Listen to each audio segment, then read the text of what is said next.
Allah berfirman, "Fasalli li rabbika wanhar." Maka tunaikanlah salat dan sembelih haiwan kurbanmu. Rebutlah peluang ini. Ayo laksanakan ibadat kurban bersama Yayasan Ikhlas sebagai tanda syukur terhadap nikmat kesenangan yang telah Allah berikan. Ya, dalam ruangan ini kita akan mengetahui berkenaan kempen Korban Ikhlas daripada Yayasan Ikhlas 2021 dan sudah pastinya untuk mengetahui dengan lebih lanjut berkenaan kempen Korban Ikhlas ini, kita bersama dengan Ustaz Syed Muhammad Nur Hisham Al-Idrus, Duta Korban Yayasan Ikhlas secara dalam talian. Assalamualaikum Ustaz. Waalaikumsalam warahmatullahi wabarakatuh. Munawar, apa khabar? Alhamdulillah, baik Ustaz. Baik Ustaz, seperti biasa Ustaz, untuk permulaan ni Ustaz, kita nak war-warkan kepada penonton. Mungkin Ustaz boleh memberikan penerangan ringkas berkenaan kempen ini Yayasan Ikhlas ni Ustaz. Bismillahirrahmanirrahim. Assalamualaikum warahmatullahi wabarakatuh. Para penonton dikasihi sekalian, kita dah masuk dalam bulan Zulhijjah sekarang. Dalam hari-hari yang Rasulullah sallallahu alaihi wasallam menyebut, "Ma min ayyamin al-'amalu salihu fihi ahabbu ila Allah min hadhihi al-ayyam." Tidak adalah siang-siang yang disukai oleh Allah kita buat amal soleh padanya. Nak banding dengan siang-siang lain, 1 hingga 10 Zulhijjah ini adalah 10 siang yang istimewa dalam setahun. Sebab dia ada satu siang yang paling istimewa dalam setahun, iaitulah siang hari Arafah. Arafah, siang paling mulia. Malam Lailatul Qadar, itu malam yang paling mulia. Dan 10 malam akhir Ramadan jadi istimewa mengiringi Lailatul Qadar. 10 siang pertama Zulhijjah menjadi mulia mengiringi siang hari Arafah. Jadi marilah sama-sama kita buat amal soleh pada hari 1 hingga 10 ini. Antara amal solehnya ibadat haji dan juga ibadat kurban. Ibadat haji kita tak boleh nak buat dah. Maka marilah sama-sama kita buat ibadat korban. Khususnya para penonton, ibu ayah, sahabat-sahabat yang dalam suasana wabak COVID ini, ada orang yang kena buang kerja, ada orang yang separuh gaji, ada yang ambil leave, ada yang tutup bisnes. Tapi ada di kalangan kita para penonton yang gajinya masih berjalan, pencennya masih on macam biasa. Ada yang bisnesnya masih okey. Maka marilah kita tunjukkan kesyukuran kita kepada Allah untuk lakukan ibadat korban. Kami di Yayasan Ikhlas sejak tahun 2013 alhamdulillah menguruskan ibadat korban ini untuk masyarakat di Malaysia, di Sabah dan Sarawak. Kalau di luar, di Kemboja, di Aceh, di Bangladesh, di India, di Afrika. Dan alhamdulillah, kalau di Chad Afrika, kami berhubung direct dengan pejabat mufti di sana.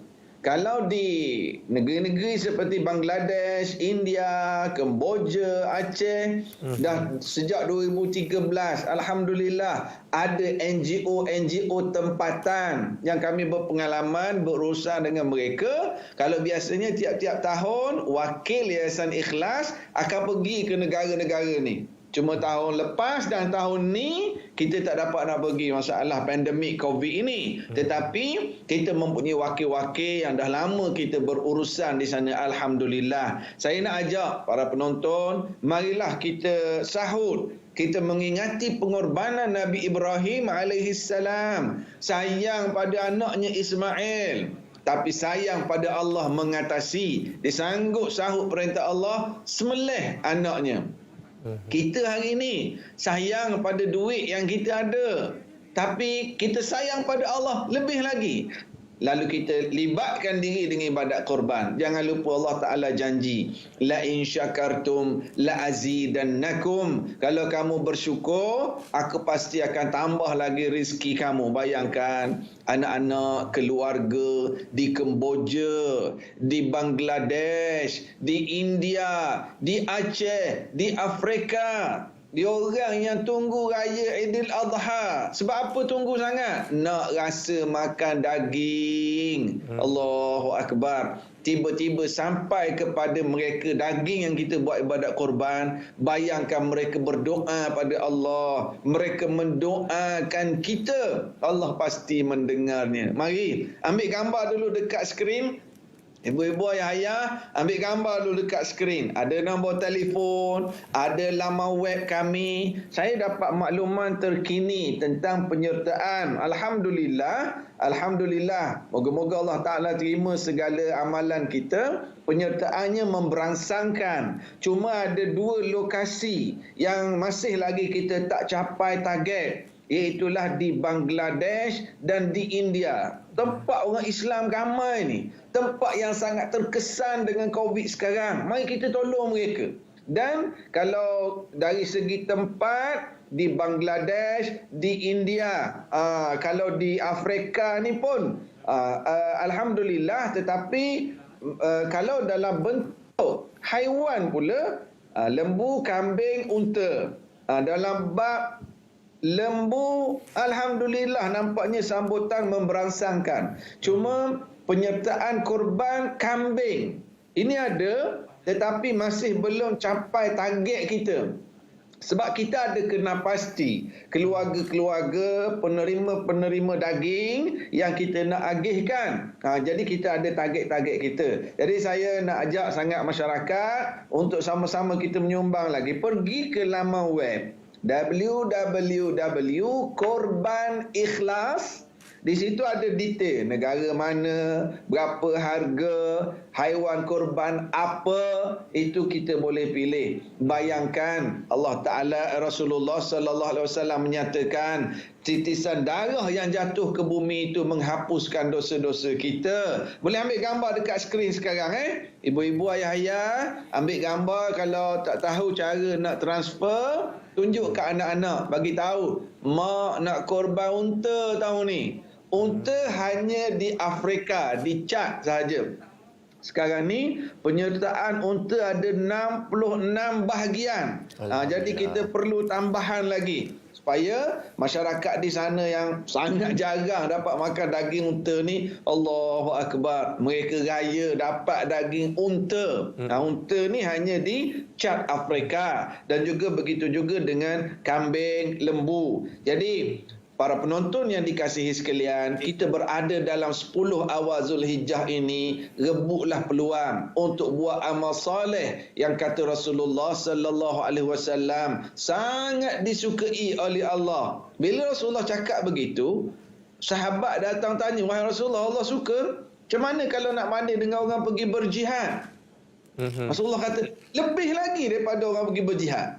Kecuali orang yang pergi berjihad lalu tak balik langsung dah, maknanya dia gugur syahid. Nak lawan pahala orang mati syahid, lebih lagi lah. Tetapi amal saleh di siang hari 1 hingga 10 Zulhijjah ni, rebut peluang sekarang. Dan jangan tangguh-tangguh nak buat amal soleh. Dan jangan lupa, kepada siapa yang ambil bahagian korban daripada 1 Zulhijjah sehingga tarikh dia melakukan korban, disunatkan dia tidak potong kuku dan tidak potong mana-mana bulu di badan. Sabar sikit sehingga hari ibadat korban dilakukan. Ustaz, kita buat kat Afrika, kita buat kat sini ni macam mana Ustaz? Senang, boleh berhubung dengan pihak Yayasan Ikhlas. Dan kalau nak ambil mudah lagi, maksud saya, cara yang paling mudah, tunggu saja sehingga hari raya keempat. Maksudnya berakhir hari tasyrik, barulah kita cukur, kita potong kuku, mudah.